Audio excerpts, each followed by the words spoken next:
नमस्कार साथियों, पाठशाला के इस डिजिटल मंच पे आप सभी का स्वागत है। हार्दिक अभिनंदन है।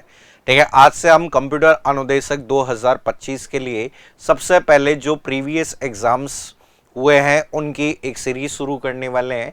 ठीक है, जिसमें आपको हर यूनिट का एक रिकॉर्डेड वीडियो आपको मिलने वाला है, ताकि आप आइडिया लगा सकें कि आपका सिलेबस क्या था, आपके लिए इस सिलेबस को कवर करने के लिए बेस्ट बुक कौन सी है। तो ये साथ में यहाँ पर आपके किस तरीके के प्रश्न पिछली बार बेसिक और वरिष्ठ कंप्यूटर अनुदेशक में पूछे गए थे। तो आज हम यहाँ पर फंडामेंटल ऑफ कंप्यूटर जो यूनिट है उसके बारे में चर्चा करने वाले हैं। ठीक है, जिसमें आपके 8 से 10% क्वेश्चन पिछली बार आपके पूछे गए। तो सबसे पहले हम सिलेबस और बुक के बारे में चर्चा करते हैं, फिर क्वेश्चंस की बात करेंगे। तो यहाँ पर देखो, सबसे पहले जो सिलेबस अगर आप देखेंगे तो सिलेबस जो बेसिक कंप्यूटर इंस्ट्रक्टर में जो आपका दिया गया फंडामेंटल ऑफ कंप्यूटर, ठीक है, जिसमें कंप्यूटर का जो ओवरव्यू दिया गया है। अब देखिए, यहाँ पे जब बात ओवरव्यू की हो रही है तो यहाँ पे ओवरव्यू ऑफ कंप्यूटर सिस्टम की बात हो रही है। तो केवल और केवल ओवरव्यू नहीं है, यहाँ पर आपको सभी टॉपिक्स के बारे में पता होना चाहिए। जैसे कंप्यूटर की जो इतिहास है, हिस्ट्री के बारे में। इसके अलावा जैसे कंप्यूटर की विभिन्न प्रकार की जो पीढ़ियां हैं, वो कंप्यूटर के जो विभिन्न प्रकार के टाइप्स हैं। ठीक है, इसके अलावा आप लोगों को ये भी पता होना चाहिए कि कंप्यूटर की कौन कौन सी विशेषताएं आपकी आती है। तो यहाँ पे देखो, जितने भी सब्जेक्ट हैं आपके, उन सभी सब्जेक्ट को अच्छे से तैयार करने के लिए सबसे पहले फंडामेंटल का होना बहुत ज़रूरी है। ठीक है, इसमें इंक्लूड करना होता है कि आपको आपके सारे हार्डवेयर, ठीक है, जितने भी हार्डवेयर होते हैं वो, और जितने भी आपके सॉफ्टवेयर होते हैं वो। हार्डवेयर और सॉफ्टवेयर, जितने भी हार्डवेयर सॉफ्टवेयर हैं, जिसमें इंक्लूडिंग सीपीयू, ठीक है, सीपीयू के बारे में आपको पता होना चाहिए, इनपुट आउटपुट के बारे में पता होना चाहिए, मेमोरी के बारे में पता होना चाहिए, क्योंकि इन सभी का आगे बहुत बड़ा रोल रहने वाला है। ठीक है, यहाँ पर आप देखेंगे तो including input device, output devices है, ठीक है, पॉइंटिंग डिवाइसेज है, आपके रिप्रेजेंटेशन ऑफ डेटा, ठीक है, आपके नंबर सिस्टम का पार्ट आपका दिया गया है। तो ये सारा पार्ट, ठीक है, इन नंबर सिस्टम के साथ कंप्यूटर कोडिंग के बारे में भी यहाँ पर आपको पता होना चाहिए, क्योंकि नंबर सिस्टम हर जगह काम आएगा। चाहे आप नेटवर्किंग में आईपी एड्रेसिंग का कंसेप्ट पढ़ेंगे, या फिर प्रोग्रामिंग के अंदर आप बुलियन ऑपरेटर्स पढ़ेंगे, वहां पर भी ये काम आएगा। सीनियर कंप्यूटर इंस्ट्रक्टर में बेसिकली जो आपके कंसेप्ट दिए गए हैं, तो ये जो फंडामेंटल से संबंधित जो कंसेप्ट दिए गए हैं, जिसमें नंबर सिस्टम दिया गया है, ठीक है, अर्थमेटिक ऑपरेशन जिसमें एडिशन, सब्ट्रैक्शन, मल्टीप्लिकेशन, डिवीजन हो सकता है, ठीक है, और introduction to various categories of computer language. तो कंप्यूटर की विभिन्न जो प्रोग्रामिंग भाषाएं होती है, जिसमें आपकी कैटेगराइजेशन है, लो लेवल, हाई लेवल, और आपके इसके अलावा, ठीक है, आपकी मशीन लैंग्वेज, असेंबली लैंग्वेज, और अलग अलग जो प्रोग्रामिंग के कंसेप्ट होते हैं वो भी है। तो ये सब इंक्लूड किया गया है, आपके दोनों को मिक्स करें।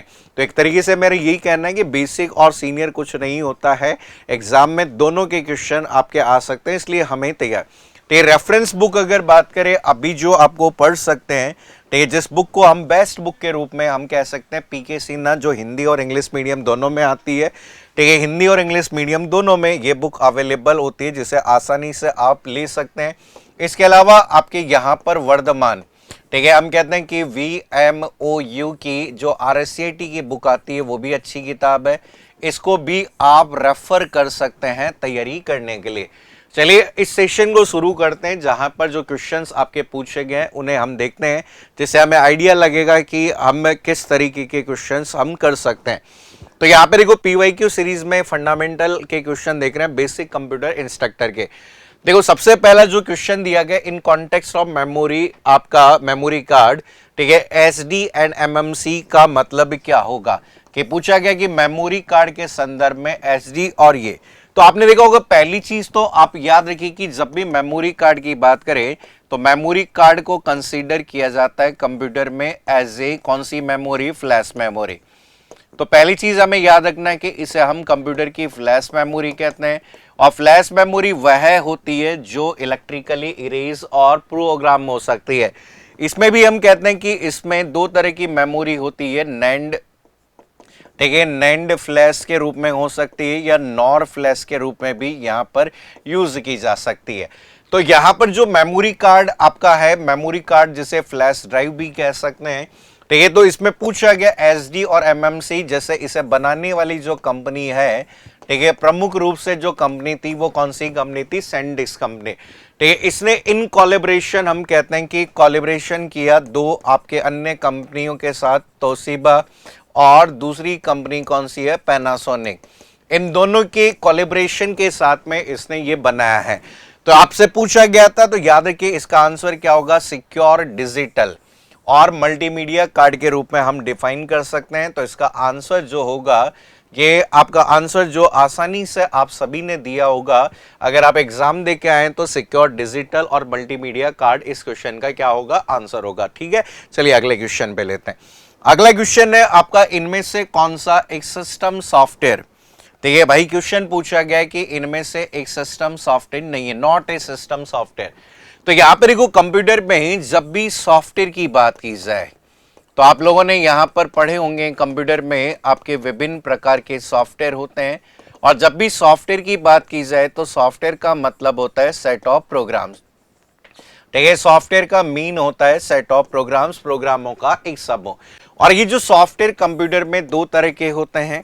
ठीक है, या तो कोई भी जो सॉफ्टवेयर होता है कंप्यूटर में, कौन सा सॉफ्टवेयर होता है? System software. और दूसरा जो सॉफ्टवेयर होता है वो आपके कौन से सॉफ्टवेयर कहलाते हैं? एप्लीकेशन। ठीक है, हम कहते हैं कि सेकेंडली जो सॉफ्टवेयर यूज होते हैं जो एप्लीकेशन सॉफ्टवेयर होते हैं। तो यहां पर हमेशा याद रखिए कि सिस्टम सॉफ्टवेयर में आपके जो भी, ठीक है, जैसे कि हम कहते हैं कि ओएस, जिसे आपने कहा कि ऑपरेटिंग सिस्टम, ठीक है, ऑपरेटिंग सिस्टम जो हार्डवेयर को कंट्रोल और मैनेज करता है। इसके अलावा जितने भी आपके लैंग्वेज ट्रांसलेटर, भाषा अनुवादक होते हैं, असेंबलर, कंपाइलर, इंटरप्रीटर, वो भी हो सकते हैं। इसके अलावा जैसे कि आपके जो डिवाइस ड्राइवर्स होते हैं, ठीक है, डिवाइस ड्राइवर होते हैं, वो भी इसी में आते हैं। इसके अलावा यूटिलिटी आपके जो प्रोग्राम्स होते हैं, यूटिलिटी प्रोग्राम्स होते हैं, उन सभी को भी इसी कैटेगरी में। रॉम में प्री इंस्टॉल प्रोग्राम्स का एक सेट होता है जिसे हम क्या कहते हैं? फर्मवेयर कहते हैं। तो यार कि आपका क्वेश्चन दिया गया लैंग्वेज ट्रांसलेटर। लैंग्वेज ट्रांसलेटर की क्यों जरूरत है? क्योंकि यहां पर कहा जाता है कि वन आपकी लैंग्वेज टू, हमें आपके वन लैंग्वेज टू आपके कौन सी लैंग्वेज में चेंज करना पड़ता है? मशीन लैंग्वेज में। ठीक है, एक लैंग्वेज को दूसरी भाषा में, मशीन भाषा में। इसलिए हम तीन तरह के लैंग्वेज ट्रांसलेटर यहां पर यूज करते हैं। एक होता है असेंबलर, ठीक है, दूसरा जो पार्ट आपका यूज होता है जिसे कंपाइलर, तीसरा भाषा अनुवादक होता है जिसे हम क्या कहते हैं? इंटरप्रीटर कहते हैं। तो ये आपकी डिटेल में आगे आप पढ़ोगे।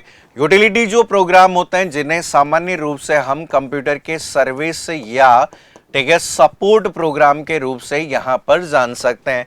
ठीक है, बहुत सारे डेटाबेस सॉफ्टवेयर होते हैं। देखो, डेटाबेस सॉफ्टवेयर जो होते हैं वो आपके कंसीडर किए जाते हैं एज ए एप्लीकेशन सॉफ्टवेयर। ठीक है, ऑपरेटिंग सिस्टम जैसे कि आपने नाम सुने होंगे, जैसे विंडोज आपका हो गया, ठीक है, जैसे कि लाइनेक्स हो गया, जैसे यूनिक्स हो गया, ये सारे के सारे आपके एग्जाम्पल्स हैं। तो ये एग्जाम्पल्स आपको ध्यान रखना है, याद रखिए, database software example application software है। जैसे आपने नाम सुना होगा, मोंगोडीबी का नाम सुना होगा, एमएस एक्सेस का नाम सुना होगा। ठीक है, जनरली हम यहाँ पर आपके एमएस एक्सेस को कंसीडर कर सकते हैं जो कि एज ए एप्लीकेशन सॉफ्टवेयर के रूप में काम में लिया जाता है। चलिए नेक्स्ट क्वेश्चन देखते हैं। अगला क्वेश्चन आपसे पूछा गया है कि लार्जेस्ट यूनिट ऑफ स्टोरेज। देखिए, स्टोरेज की लार्जेस्ट यूनिट आपकी कौन सी होगी? तो वैसे तो यहां पर लार्जेस्ट स्टोरेज यूनिट आपकी जो दी गई है, इसके अकॉर्डिंग जो आंसर कौन सा होगा? टेराबाइट। देखो समझो, आजकल हम यहां पर जो कंप्यूटर यूज कर रहे हैं वो सारे के सारे कंप्यूटर कौन से होते हैं? डिजिटल। ठीक है, डिजिटल कंप्यूटर में जो भी डेटा होता है वो जनरली आपके प्रोसेस होता है, किस में होता है? बाइनरी में। और बाइनरी का मतलब होता है जनरली जीरो और किससे? एक से। इसलिए हम कहते हैं कि जीरो और एक को कहते हैं बिट इज स्मॉलेस्ट। ठीक है, हम कहते हैं कि bit is smallest unit of memory. अगर आपसे पूछा जाए कि भाई मेमोरी की सबसे छोटी इकाई कौन सी है, तो मेमोरी की सबसे छोटी इकाई कौन सी होती है? बिट होती है। अब इसमें कैटेगराइजेशन ऑप्शंस के अकॉर्डिंग अगर यहां तक चलें तो आप सभी को पता है कि 4 बिट बराबर किसके होती है? एक निब्बल। ठीक है, ऐसे ही हम कहते हैं कि सब 8 बिट्स जो होती है वो किसके बराबर होती है? एक बाइट। ऐसे हम कहते हैं 1000 चॉइस जो बाइट होती है वो आपके किसके बराबर, किलो बाइट के बराबर। इसी तरह से हम कह सकते हैं 1000 चॉइस केबी बराबर होता है किसके, मेगाबाइट के बराबर होता है। ऐसे हम कहेंगे कि 1000 चॉइस एमबी की बात करेंगे तो आपके किसके बराबर होगा, गीगाबाइट के बराबर। और लास्ट में जो ऑप्शन यहां पर दिया हुआ है उसके अकॉर्डिंग, ठीक है, 1 GB इक्वल्स टू टीबी, और टीबी का मतलब क्या होता है, टेराबाइट होता है। तो याद रखना कि यहां पर सबसे छोटी इकाई यहां पे देखोगे तो केबी है, केबी के बाद में एमबी है, एमबी के बाद जीबी है, और जीबी के बाद में क्या है, टीबी है। अगर आप आगे यहां पर पढ़ोगे तो इसमें आगे भी बहुत सारी इकाइयां होती है जिसे कंसीडर किया जा सकता है। ठीक है, आगे क्वेश्चन देखते हैं। अगला क्वेश्चन है आपका इनमें से, ठीक है, इनमें से not a first generation computer, ठीक है, पहली पीढ़ी का कंप्यूटर यहां पर नहीं है। तो हम कहते हैं कि लगभग जो समय हमने कहा था कि लगभग 1942 से लेकर लगभग 1955 का समय कंप्यूटर की फर्स्ट जनरेशन थी, और यहां जिस भाग का उपयोग किया गया था उस पार्ट को हम क्या कहते हैं, वैक्यूम ट्यूब। तो यार कि कंप्यूटर की पहली पीढ़ी किस पर आधारित थी, वैक्यूम ट्यूब पर। और इस पीढ़ी में कुछ कंप्यूटर बने, जैसे ENIAC नाम बना, तो ये हम कहते हैं कि इसे कहा जाता है कि इलेक्ट्रॉनिक है, ठीक है, हम कहते हैं कि इलेक्ट्रॉनिक न्यूमेरिकल, ठीक है, इंटीग्रेटर, ठीक है, इंटीग्रेटर ऑटोमेटिक, ठीक है, इंटीग्रेटर ऑटोमेटिक कंप्यूटर कहते हैं, ठीक है। और ये आपका पहला स्वचालित इलेक्ट्रॉनिक डिजिटल कंप्यूटर मानते हैं। अब यहां पर पीडीपी की बात करें तो पीडीपी कंसीडर किया जाता है एज ए कैसा कंप्यूटर होता है, मिनी कंप्यूटर। यूनिवर्सल का मतलब होता है यूनिवर्सल, ठीक है, यूनिवर्सल ऑटोमेटिक, ठीक है, ऑटोमेटिक कंप्यूटर। ये कॉमर्शियल पर्पस के लिए अवेलेबल पहला कंप्यूटर था, IBM 7। तो याद रखना इसमें आंसर कौन सा होगा, PDP 11, जो कि एक मिनी कंप्यूटर होता है। तो याद रखिए इस क्वेश्चन का आंसर अन्य याद रख सकते हो, देखो, ठीक है, एडिसेक नाम से भी कंप्यूटर आया था, इसके अलावा एडवेक नाम से कंप्यूटर भी आया था, वो आपकी फर्स्ट जनरेशन में था। ठीक है, नेक्स्ट क्वेश्चन देखते हैं। अगला क्वेश्चन है, बड़ी मात्रा में प्राप्त चेकों के प्रबंधन के लिए बैंकिंग उद्योग द्वारा निम्न में से किसका उपयोग किया जाता है। यह इनपुट से संबंधित क्वेश्चन आपका है, और बैंकिंग में सबसे ज्यादा उपयोग में ली जाने वाली जो डिवाइस होती है जिसका नाम आप सभी जानते हैं, MICR। ये क्वेश्चन बहुत रिपीटेड है। MICR का जो पूरा नाम होता है जिसे हम जनरली क्या कहते हैं, मैग्नेटिक इंक करेक्टर, ठीक है, मैग्नेटिक इंक करेक्टर रीडर कहते हैं। सर रीडर वर्ड नहीं आता, कभी कभी रीडर की जगह कभी कभी शब्द भाई क्या आ जाता है, रिकॉग्नाइजेशन, जो केवल और केवल चुंबकीय शय में लिखे करेक्टर को पढ़ सकता है। ठीक है, डिजिटाइजर आपका यहां पर हम कहते हैं ना कि स्टाइलस, ठीक है, हम कहते हैं कि स्टाइलस का उपयोग करके, ठीक है, स्टाइलस का उपयोग करके हस्तलिखित, ठीक है, हस्तलिखित रूप में, ठीक है, हस्तलिखित रूप में टेक्स्ट या पिक्चर, ठीक है, पिक्चर को इनपुट करना, हस्तलिखित रूप में टेक्स्ट या पिक्चर को इनपुट करने के लिए डिजिटाइजर। बारकोड अगर बात करें, आपके देखा होगा ज्यादातर कहां पर यूज होते हैं, रिटेल स्टोर पर, ठीक है, जहां किसी रिटेल स्टोर पर लेबल लगा होता है। कैप्चा जो पार्ट आपका आता है कि आपका टू वेरीफाई, ठीक है, हम कहते हैं टू वेरीफाई इनपुट, ठीक है, input provided by human being, यह जांचना कि इनपुट करने वाला ह्यूमन बीइंग है, रोबोट नहीं है। जैसे आपने देखा होगा लॉगिन करते समय अलग अलग तरह के कोड आते हैं या पूछ लेते हैं कि बताओ कि जैसे व्हीकल कौन सा है, ये जो पूछा जाता है ये भाग आएगा। नेक्स्ट क्वेश्चन देखो, अगला क्वेश्चन है, निम्न में से कौन सी मेमोरी प्रोसेसर मेमोरी की गति असंतुलन को न्यूनतम करने के लिए प्रयुक्त होती है। ठीक, यहां पर देखो ये तो पार्ट आपका दिया गया, आपका इसे यूवी का मतलब होता है अल्ट्रा वायलेट, ठीक है, अल्ट्रा वायलेट आपका इरेजेबल, ठीक है, इरेजेबल प्रोग्रामेबल, ठीक है, programmable read only memory, programmable read only memory कहते हैं। अब इसके कंटेंट को तो हम ना तो चेंज कर सकते हैं। फ्लैश मेमोरी जो आपकी यहाँ पर आजकल यूज होती है, जैसे एसएसडी का नाम सुना होगा, जैसे कि पेन ड्राइव का नाम सुना होगा, इसके अलावा मेमोरी कार्ड हो सकता है। डीवीडी की जब बात करें तो ये ऑप्टिकल डिस्क है, जिसे डिजिटल वीडियो या कभी कभी जो शब्द आता है जो कि कौन सा आता है भाई, वर्सेटाइल डिस्क। तो इस क्वेश्चन का आंसर जो बेसिकली होगा वो कौन सी मेमोरी होगी, कैश मेमोरी। तो ये कैश मेमोरी आपके यूज होती है। जैसे आप देखोगे तो कंप्यूटर के अंतर्गत हम कहते हैं कि कंप्यूटर में हम कहते हैं कि आपके प्रोसेसिंग की जिम्मेदारी जो सीपीयू की होती है। अब सीपीयू और यहां पर इस मेमोरी के बीच में एक मेमोरी को शामिल किया गया है, ठीक है। इसके अलावा कंप्यूटर की एक मेमोरी होती है जिसे कौन सी मेमोरी कहते हैं, मेन मेमोरी। और लास्ट में आपके कंप्यूटर में स्टोरेज के लिए जो पार्ट होता है वो आपकी कौन सी मेमोरी होती है, सेकेंडरी मेमोरी। कई बार सीक्वेंस भी आ जाता है, तो याद रखिए कि सबसे पहले सीपीयू, और सीपीयू के पास में भी एक मेमोरी कंपोनेंट होता है भाई, आगे हम पढ़ेंगे। तो सीपीयू के पास में एक मेमोरी कंपोनेंट भी होता है। तो याद रखना कि ये सारे के सारे सीक्वेंसिंग याद रखनी है।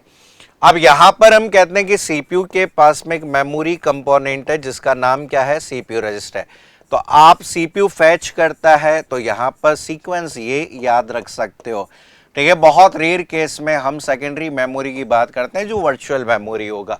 तो याद रखना कि कैश मेमोरी के बीच में हमेशा याद रखिए, ठीक है, यहां पर हमेशा हम कहते हैं कि फ्रीक्वेंट एक्सेस, ठीक है, फ्रीक्वेंट एक्सेस टू, ठीक है, रिपीटली, ठीक है, यूज्ड डेटा एंड इंस्ट्रक्शन, बार बार उपयोग में लिए जाने वाले डेटा और निर्देशों को जल्दी जल्दी आपके एक्सेस प्रदान करने वाली एक हाई स्पीड मेमोरी होती है। और उस मेमोरी को आपकी कौन सी मेमोरी कहते हैं, कैश मेमोरी। हमें याद रखना है कि कैश मेमोरी आपके कंप्यूटर की वॉलेटाइल या कंप्यूटर की कैसे मेमोरी, अस्थायी मेमोरी, क्योंकि इसमें हम कहते हैं कि SRAM का क्या किया जाता है, उपयोग किया जाता है, ठीक है। ये याद रखना, ये फंडामेंटल का बेसिक क्वेश्चन था। अगला क्वेश्चन है कि इनमें से कौन सा एक लाइन प्रिंटर का एग्जांपल है। देखो वैसे आप डिटेल में आगे पढ़ लोगे जब क्लास में पढ़ोगे तो प्रिंटर के बारे में। तो प्रिंटर की कहानी जो है वो दो तरह से बटी होती है। या तो याद रखिए कि कंप्यूटर में जो भी प्रिंटर होता है वो आपके प्रिंटिंग तकनीक के आधार पर इंपैक्ट होता है, और या फिर आपके जो प्रिंटर होते हैं वो प्रिंटर आपके कैसे होते हैं, नॉन इंपैक्ट प्रिंटर होते हैं, ठीक है। अब यहां पर इंपैक्ट प्रिंटर होते हैं, ये प्रिंटर भी दो तरह के होते हैं, ठीक है। एक प्रिंटर जो होता है जिसे हम कौन सा कहते हैं, करेक्टर प्रिंटर, और दूसरा प्रिंटर कौन सा होता है, लाइन। करेक्टर में कौन कौन से आएंगे, जैसे आप नाम सुने हो तो डेजी व्हील, ठीक है, डेजी व्हील, या फिर आजकल एक प्रिंटर होता है जिसका नाम कौन सा है, डॉट मैट्रिक्स। इस कैटेगरी में तीन तरह के प्रिंटर होते हैं। एक प्रिंटर होता है बैंड, दूसरा प्रिंटर होता है चैन, और तीसरा प्रिंटर होता है जो कि कौन सा, ड्रम, ठीक है। इस कैटेगरी में जो प्रिंटर्स की कहानी है, जैसे आजकल अलग अलग तरह के प्रिंटर हो सकते हैं, जैसे थर्मल, थर्मल के अलावा जैसे कि कौन सा हो सकता है, इंकजेट, इंकजेट के अलावा लेजर, लेजर के अलावा 3D, और आजकल हम प्लॉटर को भी कंसीडर कर सकते हैं। तो यहाँ पर लाइन प्रिंटर, जो प्रिंटर हम कहते हैं लाइन प्रिंटर की स्पीड को मेजर करते हैं LPM में, जिसे क्या कहते हैं, लाइन पर मिनट। ऐसे प्रिंटर जो एक समय में एक लाइन को प्रिंट कर सकते हैं। पेज प्रिंटर की स्पीड को मेजर किया जाता है PPM में, और PPM का मतलब क्या होता है, पेज पर मिनट, पेज पर मिनट। तो याद रखना है कि यहाँ पर एग्जाम्पल के तौर पर याद रखिए ड्रम प्रिंटर, और कौन सा प्रिंटर आएगा, लेजर प्रिंटर। इस क्वेश्चन का आंसर क्या आएगा, C, कि ड्रम प्रिंटर, बैंड, चैन और ड्रम। याद रखिए बैंड, चैन और ड्रम जो प्रिंटर होते हैं वो लाइन प्रिंटर होते हैं। बाकी अगर बात करें आपके लेजर प्रिंटर, इंकजेट प्रिंटर, ये सब इसमें शामिल हैं। अगला क्वेश्चन है, देखो ये क्वेश्चन बहुत कंफ्यूज किया था कि क्वेश्चन में पूछा गया कि a tiny bootstrap loader program कहाँ सिचुएशन होता है। तो यहाँ पर तो हार्ड डिस्क में तो आपके कंप्यूटर के ऑपरेटिंग सिस्टम होता है। आजकल आप कह रहे हैं कि ऑपरेटिंग सिस्टम होता है, या अदर प्रोग्राम जो होते हैं वो अन्य प्रोग्राम आपके हार्ड डिस्क में परमानेंट मैनर में होते हैं। ठीक है। आपके देखो रोम यहाँ पे भी बायोस, देखो बायोस का मतलब होता है बेसिक इनपुट है, ठीक है। बायोस का मतलब होता है कि बेसिक इनपुट आउटपुट सिस्टम, और बायोस तो वह प्रोग्राम है जो बूट स्ट्रैप से संबंधित है, ठीक है। तो यहां पर इस क्वेश्चन का आंसर कहां क्या होगा, रोम में होगा। और याद रखिए अगर कभी भी क्वेश्चन आए कि साहब बायोस सेटिंग्स कहां होती है, ठीक है, बायोस सेटिंग्स कहां होती है, तो बायोस सेटिंग कहां होती है, सीमोस में। आपकी एक बैटरी होती है जिसका नाम सीमोस होता है, और सीमोस का पूरा जो नाम होता है जिसे क्या कहते हैं, कॉम्प्लीमेंट्री, ठीक है, कॉम्प्लीमेंट्री मेटल ऑक्साइड, ठीक है, सेमीकंडक्टर कहते हैं, ठीक है। कॉम्प्लीमेंट्री मेटल ऑक्साइड सेमीकंडक्टर के नाम से भी जाना जाता है, ठीक है। तो ऐसा क्वेश्चन आ जाए तो आपको याद रखना है। अगला क्वेश्चन देखो, यहां पर किस एनकोडिंग स्कीम में आपके प्रत्येक चॉइस बिट को, ठीक है, 4 बिट बना दिया। यहाँ पे एनकोडिंग योजना में प्रत्येक चॉइस बिट 4-6 बिट खंड बन जाते हैं, अंततः 32 बिट के रूप में भेजे जाते हैं। तो यहाँ पर देखो अलग अलग तरह की कोडिंग स्कीम होती है, जैसे आपने नाम सुना होगा, बीसीडी का नाम सुना होगा। एक कोडिंग स्कीम होती है जिसे बीसीडी, जिसे क्या कहते हैं, बाइनरी कोडेड, आपका क्या कहते हैं, डेसिमल। अब इसमें तो 4 बिट का यूज होता है। बीसीडी के बाद में अगली आते एबीसीडीआईसी, ठीक है, जिसे हम जनरली क्या कहते हैं, एक्सटेंडेड, ठीक है, एक्सटेंडेड बाइनरी कोडेड, ठीक है, extended binary coded decimal, decimal interchange, ठीक है, इंटरचेंज कोड के नाम से जानते हैं।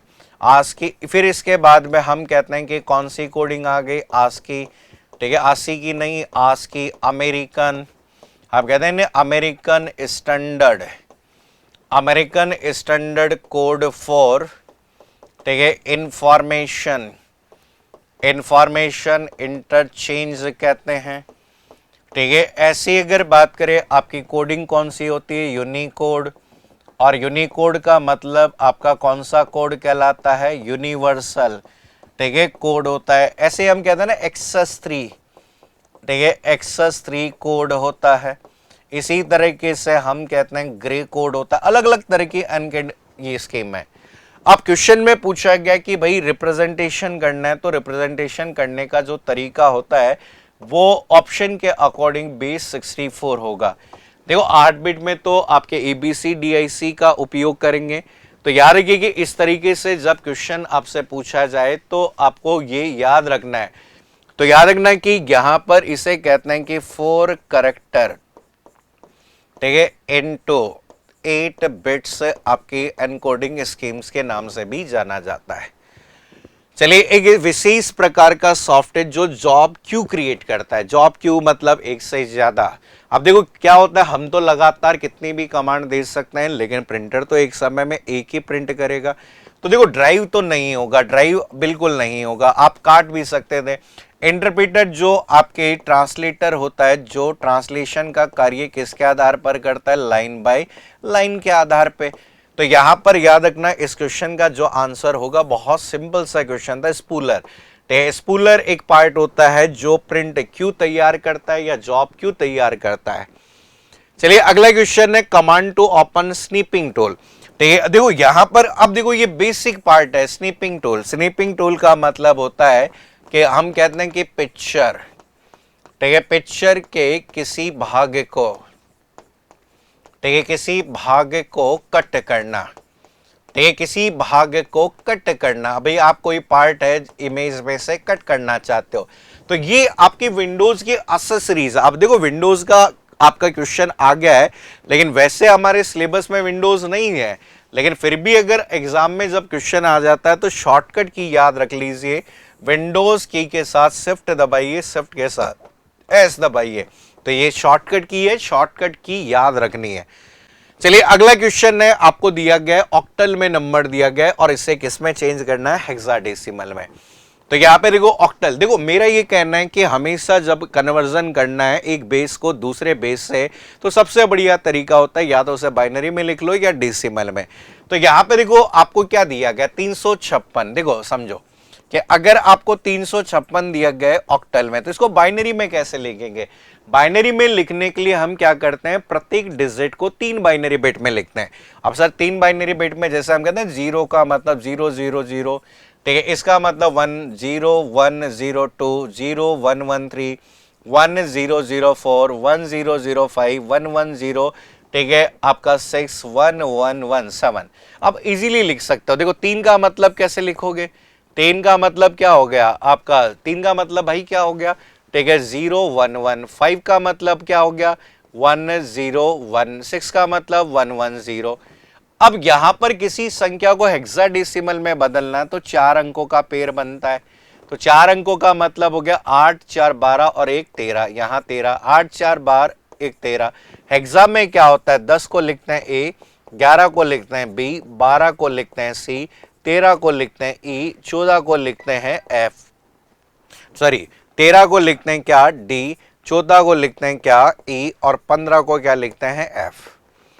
ठीक है, इस तरीके से लिखते हैं भाई आपके, सॉरी 8 और 4 12 और 2 कितना हो गया 14, 8 और 4 12 और 2 14। ठीक है, देखो सिली मिस्टेक्स हो जाती है कभी कभी कैलकुलेशन करते समय, इसलिए ध्यान रखिए। ठीक है, जैसे मेरे से गलती हो गई सिली मिस्टेक, वैसे आपसे भी हो सकती है ई। अब ई ऑप्शन ढूंढो भाई, ई ऑप्शन अगर आप ढूंढेंगे तो ये वाला ऑप्शन तो आसानी से आप कर सकते हो, ऑप्शन नंबर कौन सा ए आएगा। ठीक है, देखो ये कंसेप्ट बहुत सरल सा कंसेप्ट था। तो यहां पर अब देखो समझो कि फंडामेंटल के भाई 12 सवाल आए। अब देखो इसलिए हम कह सकते हैं कि 10% जो वेटेज आपका पूरे पेपर में है वो फंडामेंटल का, छोड़ नहीं सकते। ठीक है, आप सारी यूनिट इंपॉर्टेंट है लेकिन इसमें से सबसे पहले इंपॉर्टेंट यूनिट मानते हैं फंडामेंटल को। अब वरिष्ठ कंप्यूटर अनुदेशक के कुछ क्वेश्चन देखते हैं। तो ये क्वेश्चन है कि हेक्साडेसिमल नंबर किसके मिक्सर होते हैं। देखो 4 तरह के नंबर्स होते हैं, एक होता है बाइनरी और बाइनरी में 2 ही नंबर होते हैं 0 और 1, इसलिए आधार भी 2। ऐसी अगर बात करें आपके ऑक्टल की बात करेंगे तो 0 से लेकर कहां तक 7 तक और टोटल संख्या 8। ऐसे ही हम कहते हैं कि जिस आपको यूज करते हैं डेसिमल मतलब 0 से 9, टोटल मतलब कितने 10।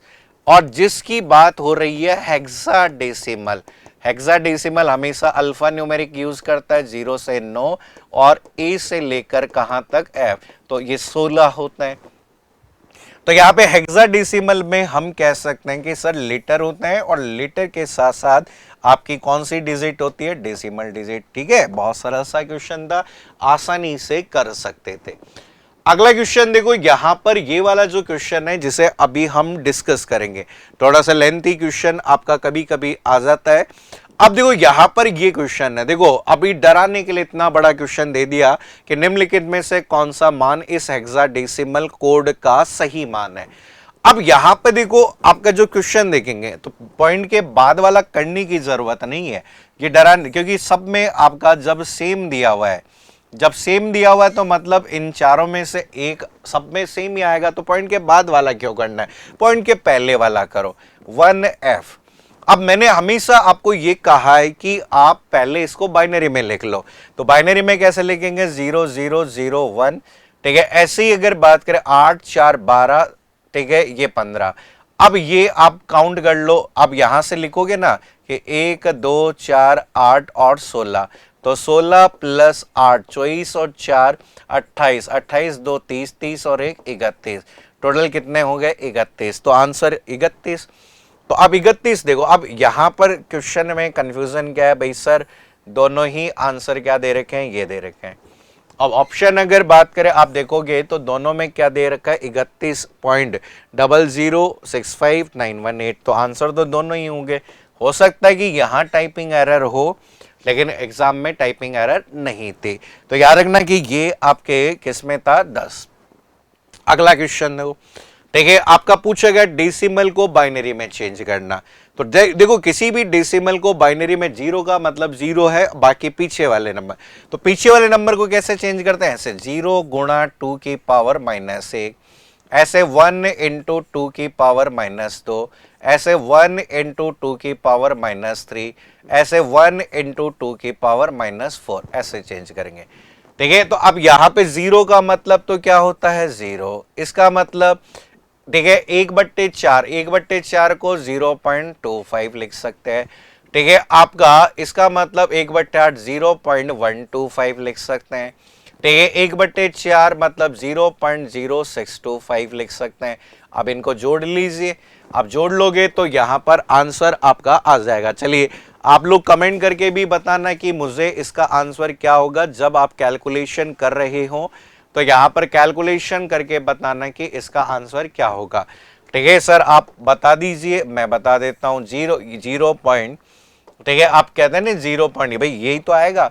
भाई इधर से हम कहते हैं कि ये 5 आ गया, इधर कितना आ गया 7 आ गया, 6 2 और 8 5 कितना आ गया 13, एक हासिल चलेगी, कितना आ गया 4, 0 पॉइंट, ये आंसर यहां पर आ गया। ठीक है, अगला क्वेश्चन देखते हैं।